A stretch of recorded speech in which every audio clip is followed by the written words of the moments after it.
참 잘 오셨습니다. 이 오후 시간이 정말 유혹이 많은 시간입니다. 식사는 하셨습니까? 별로 안 하신 것 같네요. 국수 드셔서 그런가? 식사하셨어요? 네. 정신 바짝 드셔야 됩니다. 식사하신 분들은 졸리기 좋으니까요. 황새가 두 눈을 아주 크게 뜨고 숲속에서 먹을 것이 있는가 이게 살핍니다. 나를 붙잡으려고 하는 것이 없는가 이렇게 살핍니다. 이렇게 주의를 주의 깊게 살피는 모양을 상령화해서 만들 한자어가 관자입니다. 볼관자. 대강 보면 개관이라 그러고요, 조용히 보면은 정관이라 그러고요, 꿰뚫어서 보면 통관이라 그러고요, 추리와 사고의 과정을 거치지 아니하고 대상을 직접적으로 파악하는 것은 가로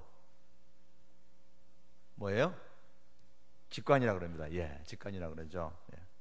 민족을 어떻게 보느냐는 민족관이라고 하고요, 국가를 어떻게 보느냐는 국가관이라고 하고요, 연애를 어떻게 나는 보느냐 연애관이라고 하고요, 가치를 어떻게 보느냐 그건 가치관이라고 합니다. 역사를 어떻게 보느냐 역사관이라고 하죠. 세계를 어떻게 보느냐에 따라서 세계관이라고 하고, 그리고 인생을 어떻게 보느냐 그것을 인생관이라 합니다. 관점이 다르다, 관점이 다르다 이런 이야기를 합니다. 그 사람의 인생관이 그 사람의 인생을 지배하게 됩니다. 여러분은 어떤 인생관을 갖고 있으십니까?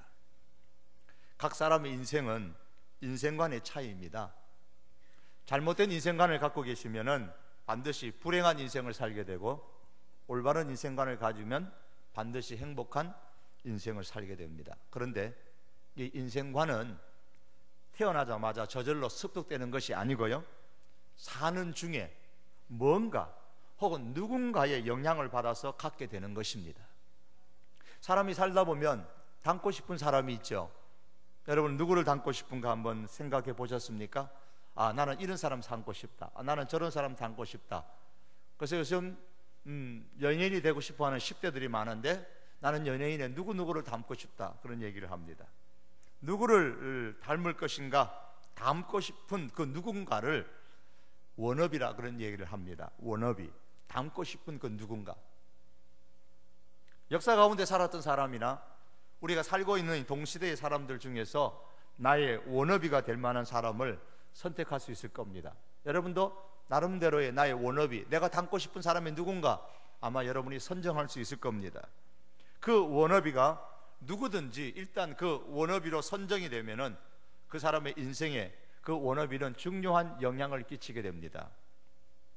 요즘 연예인들이 워낙 젊은 사람들에게 영향을 많이 끼치다 보니까 머리 스타일이나 뭐 옷을 입는 모습들이나 그 따라가지고 굉장히 많이 영향을 받아서 유행을 그렇게 창출해 나갑니다. 인생관이 그 사람의 인생을 좌우하고, 인생관은 어떤 워너비를 갖느냐에 따라서 달라진다면은 나의 워너비를 잘 선정하는 것은 인생의 행불행에 있어서 대단히 중요한 문제입니다.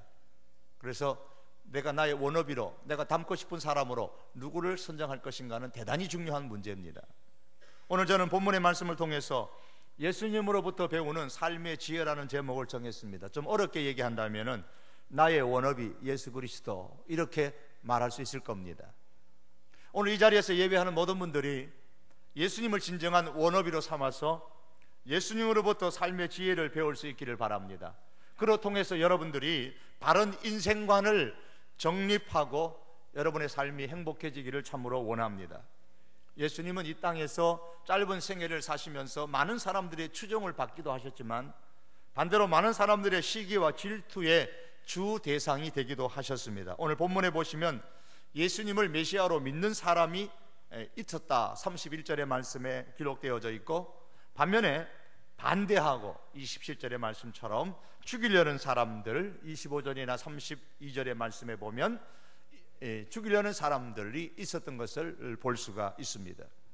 그러나 예수님께서는 자신을 믿는 사람이든 반대하고 죽이려는 사람이든 상관하지 않고 소지일관 동일한 인생관을 갖고 사셨습니다.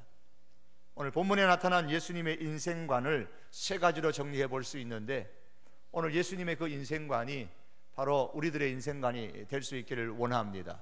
예수님을 여러분의 워너비로 그렇게 초청하고 예수님을 여러분의 워너비로 삼아서 그 예수님의 인생관이 여러분의 인생관이 될 때에 우리의 인생은 이 세상에서 남부럽지 않는 그런 인생을 살 수 있으리라고 분명히 확신합니다. 첫 번째로 예수님은 나를 보내신 분이 계시다는 생각을 가지고 사셨습니다. 나는 스스로 온 것이 아니고 나를 보내신 분이 있다고 하셨습니다. 28절에 보시면 나를 보내신 이라고 말씀하시고 29절에도 보면 그가 나를 보내셨음이라고 말씀합니다. 지금 예수님께서 자기를 반대하는 사람들과 계속 얘기하시면서 하시는 말씀 중에 하나가 나는 그냥 온 게 아니고 나를 보낸 사람이 있다라고 계속 말씀하고 계십니다. 예수님은 자신의 인생에 대해서 보냄을 받았다 말씀하시는 겁니다. 이것을 다른 단어로 표현하면 사명이라고 말합니다.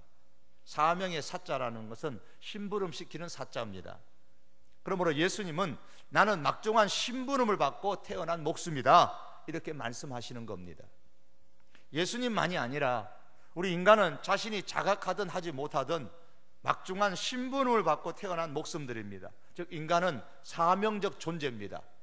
이것을 과거 역사 가운데 보면 우리나라 역사에 누가 가장 잘 써먹었느냐, 고 박정희 대통령이 잘 써먹었습니다.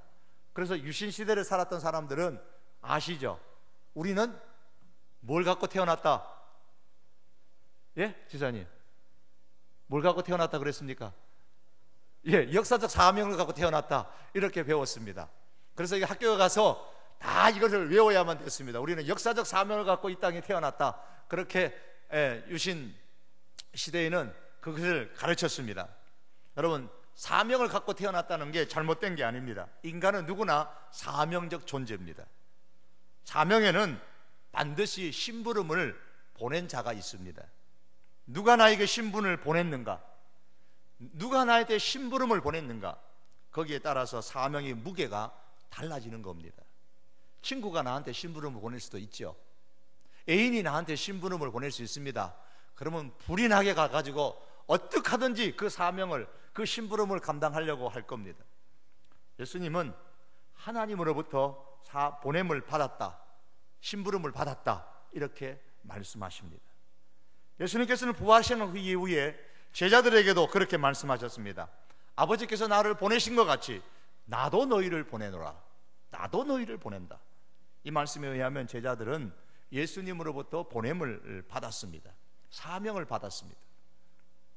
그런데 제자들만 보냄을 받은 게 아닙니다. 그 말씀은 제자들로 인해서 세워진 교회와 그 교회 안에 있는 우리 모두, 저와 여러분 모두가 바로 보냄을 받은 존재들입니다.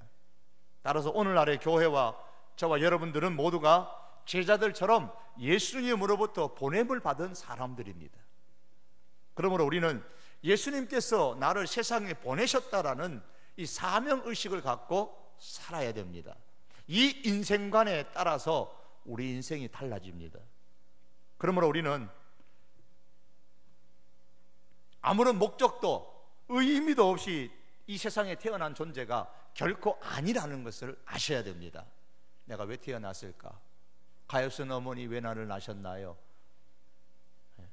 어느 철학자의 말처럼 쓰레기통에 쓰레기 버리듯이 이 세상에 아무런 의미 없이 그냥 저와 여러분이 툭 던져져 버린 그런 존재가 아니라는 겁니다. 어떤 과정을 통해서 우리가 태어났던 하나님의 자녀인 우리는 허무주의 인생이 아닙니다. 적어도 여러분들이, 우리들이 하나님으로부터 보냄을 받은 사람이라면, 하나님께서 나를 이 세상에 보내셨다는 사실을 우리가 믿는다면 우리 인생은 허무주의 인생이 아닙니다. 허무주의가 어떤 것입니까? 독일의 철학자 니체는 권력의 의지라는 책에서 허무주의를 이렇게 표현을 했습니다. 허무주의가 뭐냐? 최고의 가치를 잃어버리는 것이 허무주의다. 목표를 잃어버리는 것이 허무주의다. 왜? 라는 물음에 대한 답을 잃어버리는 것이 허무주의다. 그런 이야기를 했습니다. 인생의 목표를 상실하는 것이 허무주의입니다. 여러분 인생의 목표가 무엇입니까? 목표가 있으십니까? 인생의 의미를 상실하는 것, 인생의 가치를 상실하는 것이 허무주의입니다. 여러분의 인생의 의미가 어디에 있습니까? 여러분의 인생의 가치를 어디서 찾습니까? 모르겠다고, 생각해 본 적이 없다고, 그러면 여러분이 인정하든 안 하든 간에 그는 허무주의입니다. 나는 뭐 때문에 인생을 사느냐, 그 물음에 대하여서 명확한 대답을 갖지 못하는 것이 허무주의입니다. 왜 방황합니까? 왜 고민하고 갈등합니까? 뭐 때문에 인생을 사는지 몰라서, 내 인생의 목표가 뭔지, 내가 사는 삶의 의미가 뭔지, 가치가 뭔지 그걸 몰라서 방황하고 고민하는 겁니다. 명확한 대답을 갖지 못하는 거예요. 분명한 자기 목표가 있는 사람은 책에 보니까 그러더라고요. 잘 다니는 직장, 남들이 부러워하는 직장을 다니면서도 이게 아니다 싶어서 하루아침에 그 직장을 버려버리고 자기가 추구하는 그 인생의 목표를 향해서 새롭게 시작하는 사람들의 글도 많이 보았습니다. 분명한 인생의 목표가 있습니다. 내가 왜 사느냐라는 인생의 분명한 가치가 있습니다. 여러분은 허무주의 인생이 되지 않기를 바랍니다. 여러분, 저와 여러분의 생명은 하나님께서 주신 생명입니다. 하나님께서 은혜로 주신 생명들입니다. 그러므로 우리는 주님으로부터 생명을 받은 사명적 존재라는 사실을 알고서 살아갈 수 있기를 바랍니다. 사명이라는 단어가 좀 무겁게 느껴지시면, 이 사명이라는 단어가 좀 의미가 가슴에 와닿지 않으면 우리 직장인들이 많이 사용하는 출장이라는 단어를 한번 생각해 보십시오. 우리 인간은 세상에 출장 나온 존재들입니다. 회사에서 타도시로 혹은 해외로 출장을 보냅니다. 다른 말로 말하면 심부름 보내는 거죠. 출장 나온 사람이 해야 할 일이 있습니다. 타도시로 보내면, 해외로 보내면, 야, 잘 됐다, 막 여보 이참에 실컷 놀다 가자. 그러면 출장 나온 목적을 상실한 사람입니다. 하고 싶은 일을 다 하면서 출장 온 곳에 머물 수가 없습니다. 제가 선교차 중국에 영길 쪽으로 아마 참 많이 갔어요. 영길 쪽에 참 많이 갔는데 거기서 조금만 더 가면 백두산이 나오는데 아직 백두산을 한 번도 못 가봤어요. 영길 밑에 백두산 아래쪽에는 참 많이 가봤지만은 한 번도 백두산에 못 올라가 봤어요. 왜냐하면 백두산 놀러 가려고 한 것이 아니고 선교 때문에 길림에, 안도에 거기에 갔기 때문에 그렇습니다. 그냥 거기서 볼 일만 보고, 그 심부름 왔기 때문에, 그 출장 나왔기 때문에 그 일만 보고 돌아오는 겁니다. 출장을 온 이유가 있기 때문에, 해야 할 일이 있기 때문에 그 일만 하는 거예요. 그리고 출장 온 곳에 오래 머물 수가 없습니다. 기간이 끝나면 다시 돌아와야 됩니다. 그러므로 만일 우리가 출장 나왔다라는 그런 마음으로 산다면 하고 싶은 일을 내가 다 하면서 살아갈 수는 없습니다. 가고 싶은 곳을 다 가면서 살아갈 수는 없습니다. 해야 할 일이 무엇인가? 왜 나를 출장 보냈는가? 나를 출장 보낸 그 회사, 나를 출장 보낸 그 하나님께서 왜 나를 출장 보냈는가를 생각하고 해야 할 일이 무엇인가를 잊지 아니하고 그 일을 먼저 마무리해야 합니다. 바울은 나의 달려갈 길과 주 예수께 받은 사명이 있다고 그랬습니다. 이 사명을 감당하기 위해서 나의 생명을 조금 더 귀한 것으로 여기지 않는다 그랬습니다. 그렇습니다. 때로는 이 심부름 온 것을 잘 감당하기 위해서 생명을 바쳐서 그렇게 해야 할 때도 있습니다. 사랑하는 청년 여러분, 우리 청자년 우리 성도 여러분, 우리를 보내신 예수님께서 우리에게, 아니 구체적으로 나에게 하라고 하신 일이 무엇입니까? 그것이 여러분의 인생의 의미가 되고, 그것이 여러분의 인생의 가치가 되고, 때로는 그것이 여러분의 인생의 목적이 될 수 있기를 바랍니다. 이런 사명의식을 갖고 살아가는 하나님의 사람들이 되기를 원합니다. 보냄을 받은 자로서의 사명을 감당하시려면 먼저 나를 둘러싸고 있는 단단한 껍질을 먼저 깨트려야만 됩니다. 알에서 깨어난 그 누에가 자라서 번디개가 될 때는 처음에는 제 몸을 보호하기 위해서 실을 토해내 가지고 제 몸의 바깥을 이렇게 둘러싸서 껍질을 만듭니다. 그 껍질을 고치라 그러죠. 우리는 누에 고치. 누에가 이제 자기를 보호하기 위해서 쓰고 있는 만든 것이 고치입니다. 이 번데기는 이 고치 속에서 안전하고 안락하게 그렇게 삽니다. 좋다, 참 좋다, 편안하다, 그렇게 삽니다. 그러다가 점점 시간이 흘러서 이 번데기가 나방이 되려고 할 때는 어떻게 합니까? 지금까지 자기 자신의 그 안전을 지켜주고 편안을 지켜주었던 그 고치가 이제는 뭐가 됩니까? 안전물이 아니고 장애물이 되어버립니다. 그래서 이 번데기는 과감하게 지금까지 자기를 지켜주었던, 편안하게 해주고 자기를 안전하게 해주었던 그 고치를 과감하게 뚫고 부숴버리고 밖으로 나옵니다. 만일에 번데기가 이 고치라는 껍질 안에서 참 이대로가 좋다, 지금까지 이 껍질이 나를 안전하게 보호해주고 나를 편안하게 지켜주었다, 그 생각에 그대로 있으면 결코 이 번데기는 나방이 되어서 하늘을 날 수가 없습니다. 껍데기를 깨트려야만 됩니다. 사람도 그렇습니다. 누에처럼 각자가 고치와 같은 보호막인 껍질을 만듭니다. 그 껍질 속에서 살아갑니다. 편안하게 살아가고 안전하게 살아갑니다. 이 껍질은 그동안 나를 나되게 해주었던 어떤 가치관일 수도 있고 인생관일 수도 있습니다. 예수님을 만나기 전에 내 인생관, 예수님을 만나기 전에 나의 가치관, 예수님을 만나기 전에 나의 어떤 삶의 목표, 이런 것들이 지금까지의 나의 껍질이 되어져서 나를 보호해주고 이것이 내가 살아가는 이유고 이것이 내가 살아가는데 힘을 공급해주는 원동력이 되었습니다. 그러나 예수님을 만나고 나면, 그래서 새로운 인생을 살아가기를 원하면 일단은 이 단단한 껍질을 먼저 깨트려야 됩니다. 예수님을 믿는 순간 이 껍질을 깨고 나와야 되는 겁니다. 아무리 자신을 있게 해주었던 그 가치관이나 인생관이 좋은 것이라고 할지라도 그 가치관과 혹은 그 인생관이라는 껍질을 깨트려야만 주님의 사람으로 사명의식을 갖고 살아갈 수가 있는 겁니다.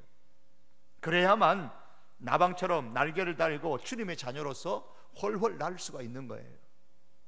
그러나 껍질을 깨뜨리지 아니하면 스스로 만든 그 고치에 갇혀서 날지도 못하고 늘 번데기로 살아갑니다. 교회를 다녀도 인생관이 바뀌지 않아요. 가치관이 안 바뀝니다. 가치관이 안 바뀌고 인생관이 안 바뀌니까 교회는 다니지만은 살아가는 삶의 그 형태는 똑같아요.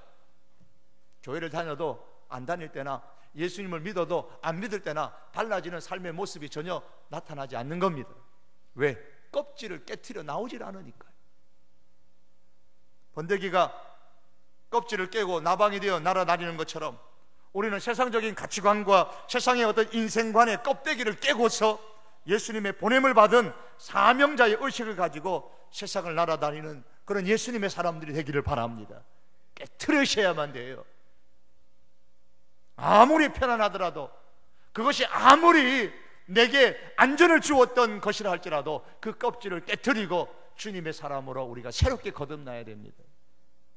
여러분에게 가정이 있다면 주님께서 원하시는 가정을 만들기 위해서 내가 깨트려야 할 것이 무엇인가를 생각하고 그 껍질을 깨트리고 예수님의 보냄을 받은 자로서의 사명을 가정에서 감당하셔야 됩니다. 일터가 있다면은 그 일터에서 주님께서 내게 원하시는 것을 잘 수행하기 위해서 고질적인 그런 껍질을 깨트리고 나와서 사명을 감당하셔야만 되는 겁니다. 공부를 하고 계시다면은 캠퍼스에서 혹은 지금 내가 하고 있는 그 할 일과 내가 하고 있는 그 전공을 통해서 내가 어떻게 하나님의 뜻을 이룰지, 내 전공을 통해서 그리스도 안에서 얼마나 내 삶의 의미를 가지고 살아갈 것인지를 우리가 묵상하면서 이를 방해하는 단단한 껍질이 있다면은 그것이 이전에 아무리 내게 편안을 주고 그것이 이전에 과거에 아무리 나에게 안전을 주는 껍질이라 할지라도 그것을 깨트리고 나와야 되는 것입니다. 사명의식을 가지고 사셔야 돼. 나는 주님으로부터 보냄을 받은 사람이다. 나는 심부름을 나온 사람이다. 출장 나온 사람이다. 항상 이것을 잊지 않아야 우리는 인생관에 있어서 인생의 의미를, 인생의 가치를 그리스도 안에서 갖고 살아갈 수가 있습니다. 예수님께서 보여주시는 또 하나의 지혜가 있습니다. 그것은 예수님은 하나님의 섭리를 믿고 행동을 하셨습니다. 하나님의 섭리라는 말은 두 의미가 같이 복합된 겁니다. 하나는 보존이고 하나는 다스림입니다. 보존과 통치입니다. 하나님께서는 그 전능하신 능력을 가지고 하나님의 사람들을, 아니 이 세상을 보존하시고 통치, 다스리십니다. 하나님께서 우리에게 사명을 주실 때는 사명만 주시는 게 아닙니다. 그 사명을 우리가 이 세상에서 감당할 수 있도록 보존하여 주시고 지켜주십니다. 하나님께서 예수님에게 사명을 주어 이 땅에 보내실 때는 사명만 주신 것이 아니고 그 사명을 감당할 수 있도록, 그 십자가를 감당할 수 있도록 예수님을 보존해 주시고 지켜주셨습니다. 오늘 본문에 보시면 하나님의 이러한 섭리를 믿고 행동하시는 예수님의 모습을 볼 수가 있습니다. 30절의 말씀에 의하면 예수님을 잡아서 죽이려고 했지만은 아무도 예수님께 손대는 사람이 없었고 그 이유가 때가 되지 않았기 때문이라 그랬습니다. 예수님은 자신의 때가 아직 안 됐다라는 것을 아셨다고 말씀합니다. 하나님께서 예수님을 십자가에 못 박게 하실 때가 아직 안 됐다는 말입니다. 이건 하나님의 섭리입니다. 이걸 예수님이 아셨다라는 거예요. 7장 서두에 보시면 예수님은 자신을 죽이려고 하는 사람이 있다는 것을 아셨음에도 불구하고 초막절 중간에 회당에서 말씀을 가르쳤습니다. 이것은 하나님께서 허락하지 않으시면 아무도 나를 죽일 수 없다는 것을 아셨기 때문입니다. 저 바리새인들이, 나를 대적하는 사람들이 아무리 나를 죽이려고 해도, 붙잡으려고 해도 하나님이 허락하지 않으면 안 된다, 하나님의 때가 되어야만 된다, 이 사실을 예수님이 확실히 아셨다는 겁니다. 그래서 예수님은 하나님의 섭리의 은혜를 알고 계시고 행동하셨다는 말씀입니다. 하나님의 섭리를 믿는 우리는 어떻게 행동을 해야 됩니까? 믿음을 가지고 세상 가운데서 사명을 감당하는 것을 여러분 두려워하지 마셔야 됩니다. 내가 예수님을 믿는 사람으로서 예수님을 믿는 인생관을 가지고 예수님을 믿는 그런 사명을 가지고 내가 캠퍼스에서, 내 직장에서, 내가 사회에서 살면 나는 왕따가 될 것이고 나는 출세를 하지 못할 텐데, 하나님의 섭리를 믿으십시오. 하나님의 보존하심과 하나님의 보호하심과 하나님의 지키심을 확실하게 믿으셔야 됩니다. 확실하게 믿고 확실하게 행동하셔야 됩니다. 머리가 빛나는 분들은 좀 용서하십시오. 어느 대머리 집안의 이야기입니다. 그 집안에 목사님 한 분이 계시는데 저와 동기입니다. 그분의 이야기. 그분의 작은 아버님 중에 한 분은 쏘갈머리가 없는 대머리입니다. 쏘갈머리가 없는 대머리가 어떤 거예요? 이 가운데가 텅 비어 있습니다. 그죠? 옆으로 그냥 몇 가닥만 이렇게 남아 있습니다. 옆에 몇 가닥만. 그러니까 옆에 있는 그 몇 가닥으로 머리 윗부분을 열심히 덮습니다. 이렇게. 그죠? 덮습니다. 그럼 빗질을 할 때 보면 그 머리카락을 얼마나 정성스럽게 다듬어서 넘기는지 모른답니다. 이 머리카락이 몇 가닥이 안 남은 거 위로 몇 가닥이 남아 있는지 알잖아요. 알기 때문에 그토록 정성을 기울이는 겁니다. 혹이나 이러다가 잘못 따라와 가지고 한 가닥에다 떨어져 버리면 이제 몇 가닥 남지 않았는데 아이고 큰일 난다고 싶어 가지고 정성스럽게 끌어올립니다. 머리카락이 많은 저와 여러분들은 이해가 안 되죠. 왜 그러는지. 그거 그냥 스스로 빗으면 되지. 왜 그렇게 정성스럽게 다루는지 우리는 죽다 깨어나도 이해가 안 됩니다. 하지만 적어도 머리카락을 셀 수 있을 정도면 그 머리카락의 중요성을 압니다. 마태복음 10장 30절에 예수님 뭐라고 말씀하셨습니까? 너희에게는 머리털까지 세신 바 되었나니 그랬습니다. 머리털까지 세신 바 되었다. 무슨 의미겠어요? 그만큼 우리를 귀중하게 다스린다는 겁니다. 머리카락이 적어도 내가 몇 개인 줄 아는 사람은 이 머리카락 자기 하나하나를 굉장히 귀중하게 여긴단 말이에요. 혹이나 떨어질까 봐, 빠질까 봐. 마찬가지입니다. 머리카락을 다 헤아리시는 주님이다, 하나님이시라는 것은 우리 한 사람 한 사람을 아주 귀중하게 여기시고 우리를 보존하시고 다스린다는 거예요. 한 가닥 한 가닥 하나님께서 보시기에 우리는 다 소중한 존재들이라는 말씀입니다. 그러므로 여러분, 우리가 하나님의 이 섭리를 믿는다면 사명을 가지고, 하나님의 보냄을 받은 자라는 이 사명을 가지고 세상을 살아가는 것을 우리는 두려워하지 말아야 됩니다.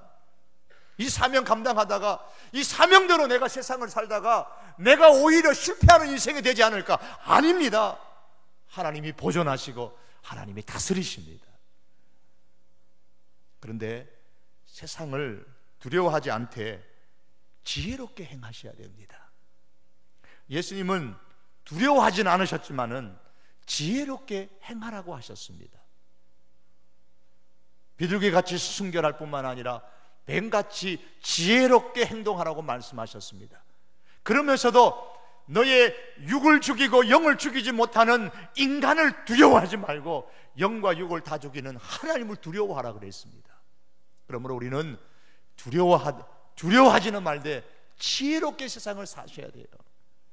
지혜롭게 행동하지 못하게 만드는 것이 바로 우리의 욕심입니다.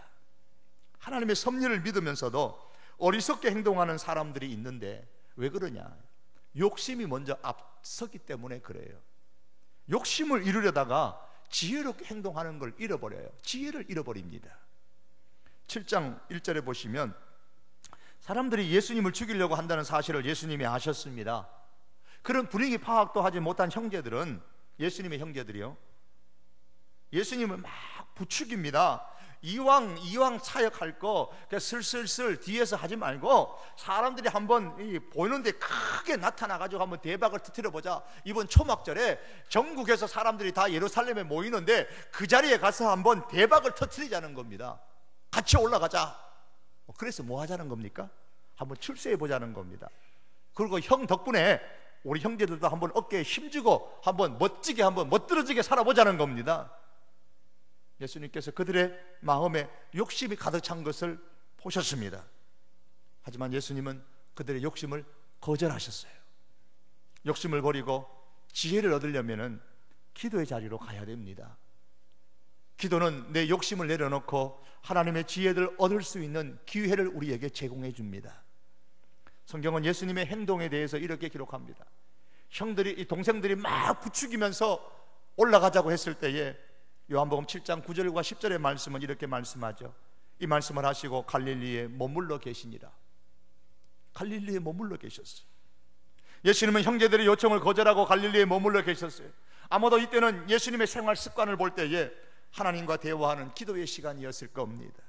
이때는 하나님의 타이밍을 구하는 시간입니다. 그리고 형제들이 초막절에 예루살렘에 올라간 후에 은밀하게 나타내지 않고 올라가셨다고 말씀합니다. 10절에 보니까 형제들이 명절에 올라간 후에 자기도 올라가시되 나타내지 않고 은밀히 가시니라. 이 말씀은 대박을 터뜨려보자는 형제들의 욕심을 차단하시는 행동입니다. 예수님께서는 욕심을 버리고 지혜롭게 하나님의 타이밍에 맞추어서 행동을 하시는 겁니다. 여러분, 하나님의 섭리를 믿는 사람은 욕심에 따라서 내 타이밍을 맞추는 것이 아니고 하나님의 타이밍을 맞춰야 되는데, 이렇게 하려면은 기도의 시간을 통해서 하나님의 타이밍에 맞추는 작업 과정을 반드시 거쳐야 합니다. 맹자라는 사람이 이런 이야기를 했다고 하죠. 천리에 순종하는 사람은 번영과 생존을 누리고 천리를 거스리는 자는 망한다 그랬습니다. 무슨 일을 하든지 하늘의 뜻을 잘 파악해서 순리에 맞게 처리해야 한다는 말인 줄 압니다. 물론 맹자가 그런 의미로 말하진 않았겠지만 이 하늘의 뜻이 성경은 하나님의 섭리라고 말합니다. 하나님의 섭리에 따라서 하나님의 타이밍을 찾는 데 있어 중요한 원리가 뭐냐? 내 욕심에 끌리지 않도록 주의를 해야만 됩니다. 욕심이 넘쳐나면 하나님의 타이밍을 놓치게 됩니다. 욕심은 하나님의 타이밍을 파악하는 눈을 흐리게 만드는 거예요. 야구를 보면은 타석에 들어선 타자도 루에 나가 있는 그 주자도 타이밍의 싸움을 펼칩니다. 도루를 할 것인가 말 것인가. 도루를 못하도록 이렇게 투수는 타자의 타이밍을 빼앗기 위해서 던지고, 포수는 이 주자의 도루를 막기 위해서 안간힘을 씁니다. 그러다가 눈 깜빡할 사이에 타구의 운명이 결정되고 간말의 차이로 생사가 거기서 판가름 나는 것을 우리는 야구를 통해서 봅니다. 결국은 타이밍의 싸움입니다. 그리고 이 타이밍의 싸움은 강한 집중력과 인내력의 싸움이라고 할 수가 있습니다. 하나님의 타이밍을 파악하는 것, 여러분 인생 가운데 대단히 중요합니다. 강한 집중력과 인내력이 여기에 요하는 겁니다. 그런데 이 강한 집중력과 인내력을 방해하는 것이 뭐냐? 그게 바로 우리 욕심인 거예요. 타석에 선 타자가 욕심을 내면은 어깨에 힘이 들어가서 잔뜩 들어간 힘 때문에 빈타를 치게 되죠. 하나님의 섭리를 믿는 사람이 욕심을 내게 되면 바로 하나님의 타이밍을 놓치게 됩니다. 욕심을 내면은 하나님의 타이밍을 따르지 아니하고 자기 욕심에 따라서 행동하게 됩니다. 그러면 실패하고 망하게 되고 그 순간은 어려워지게 되는 겁니다. 내가 하나님의 섭리를 믿는데 왜 내가 실패하고 내가 왜 망하느냐? 하나님의 타이밍을 따라가는, 이 지혜롭게 행동하지 못하고 욕심에 따라서 행동하기 때문에 그렇습니다. 때로는 하나님의 타이밍을 찾아서 따르게 되는 것이 그 순간적으로는 고통스러울 때가 있지만은 지나고 나면 결코 후회함이 없습니다. 승리의 자리에 서 있는 자기 자신을 분명하게 발견하게 될 것입니다. 사랑하는 청년 여러분, 우리 청자년, 우리 성도 여러분, 하나님의 섭리는 하나님께서 다스리지만은 반드시 우리 사람을 사용해서 다스린다는 사실을 기억하시기를 바랍니다.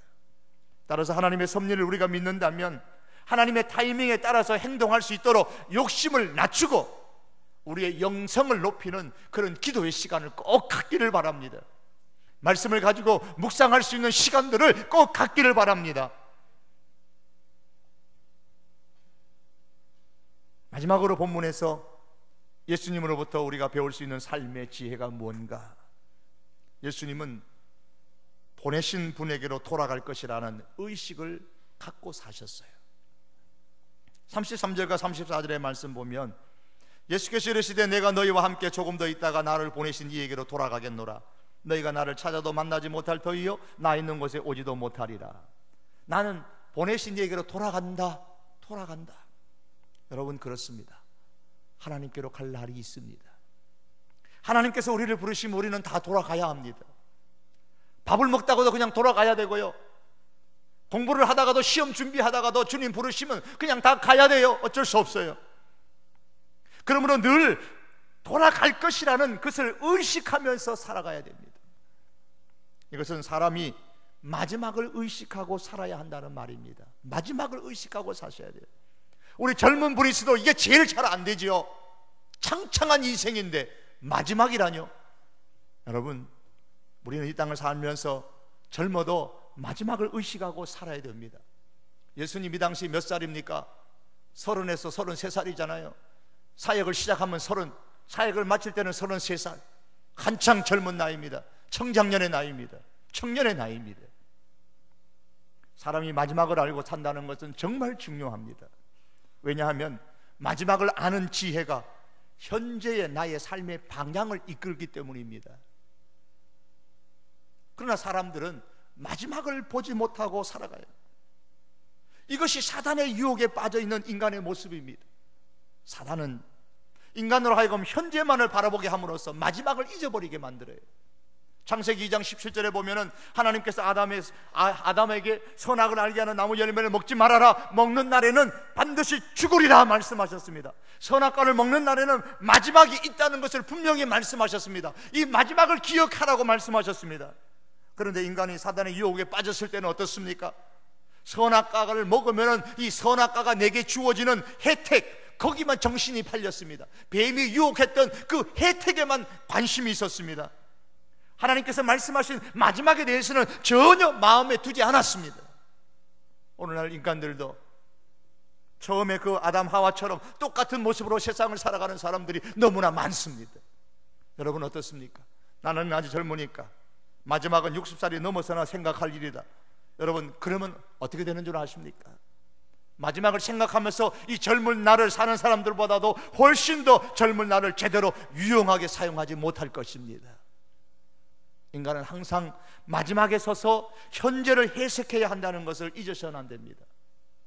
마지막의 자리에 서 있을 때에 현재가 바로 보이는 거예요. 앞으로 10년 뒤에, 내가 20년 뒤에, 내 30년 뒤에 목표가 분명하게 있어야 지금 내가 뭘 해야 하는가, 그게 보이는 거죠. 마지막으로 내 인생의 마지막을 아셔야만, 마지막에 서 있을 줄 알아야만 현재의 중요성을 알고 현재를 바로 보고 방향을 잡아 갈 수가 있는 겁니다.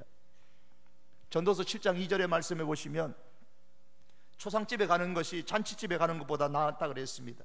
모든 사람의 끝이 이와 같이 됨이라. 산 자는 이것을 그의 마음에 둘지어다. 마음에 두라는 겁니다. 초상집에 가는 게요, 잔치집에 가는 것보다 낫다는 것을 마음에 품고 살라는 겁니다. 이게 무슨 말입니까? 마지막을 생각하고 살라는 거예요. 잔치집에 가면 마지막이 없어요. 오직 현재만 있어요. 현재의 즐거움만 있어요. 현재의 욕망만 가득합니다.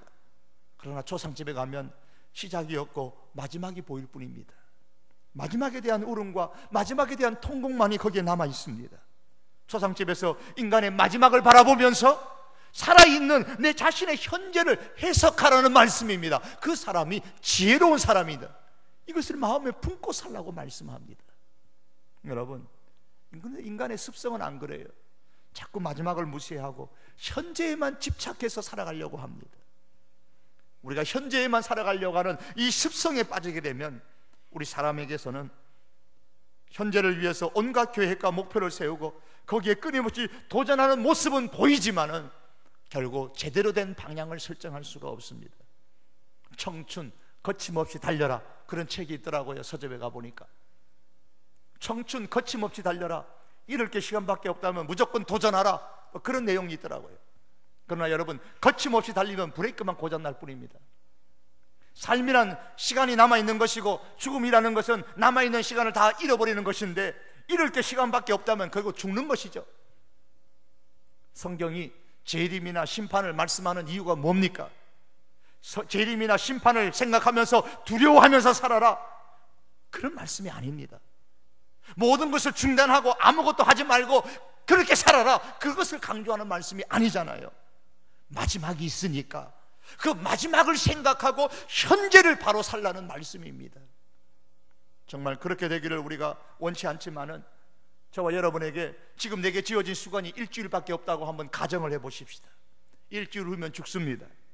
시한부 인생입니다. 그러면 남아있는 현재의 시간들을 여러분 어떻게 사용할 것입니까?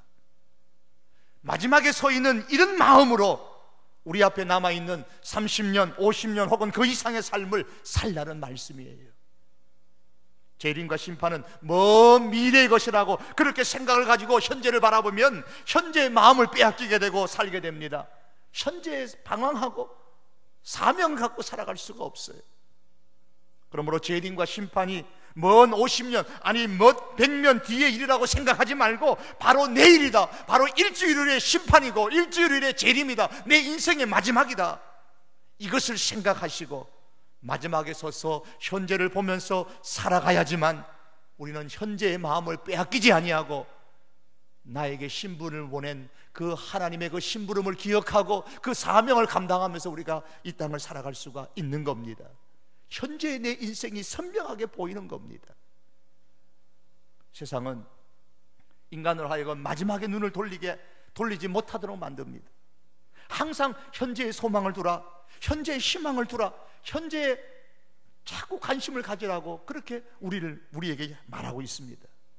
마지막은 그때 가서 생각해라. 아직 멀었지 않느냐? 그때 가서 생각할 일이고, 살아있는 동안은 현재를 즐기고 현재를 보람있게 살기 위해서는 현재 최선을 다해라, 그것만 얘기합니다. 아닙니다, 여러분.